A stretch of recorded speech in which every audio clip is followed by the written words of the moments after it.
The headlines on RT International. Russia and America release a joint statement on cooperation in Syria, agreed upon by Trump and Putin on the sidelines of the APEC summit in Vietnam.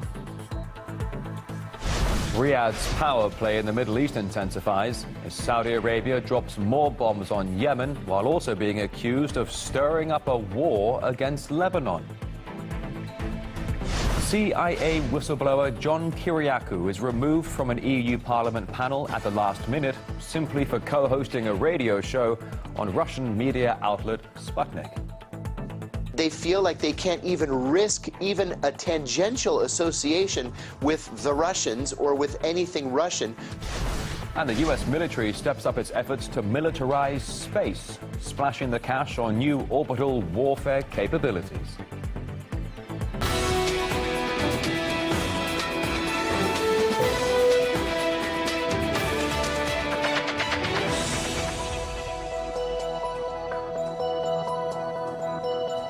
Your midday worldwide news headlines for a Saturday, live from Moscow. This is RT International. A very warm welcome to you. Day 2 of the APEC summit, and the US and Russian presidents have approved a joint statement on Syria. According to the Kremlin, Putin and Trump discussed the issues on the sidelines of the summit. The joint statement was prepared by the country's top diplomats, Russia's Sergei Lavrov and his American counterpart Rex Tillerson earlier on Saturday. Details now with RT correspondent Ilya Petrenko.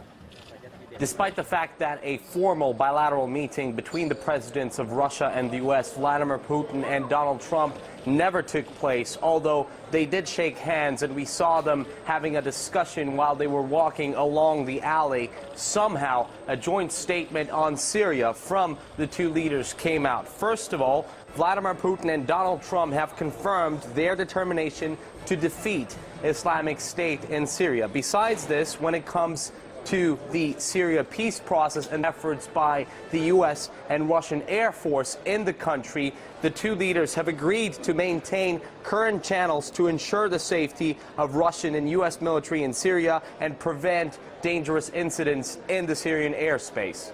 Speaking of de-escalation zones in the war-torn country, the leaders said that they agree how important they are once again, and Putin and Trump reaffirmed their commitment to sovereignty, integrity of Syria, called on the parties in Syria to participate in the political process. Putin and Trump confirm in their final statement once again that the peace in Syria has to be reached in the framework of the Geneva process. Now, let's just for a moment go back to looking at the interactions of the two leaders here at the APEC summit in Da Nang, Vietnam.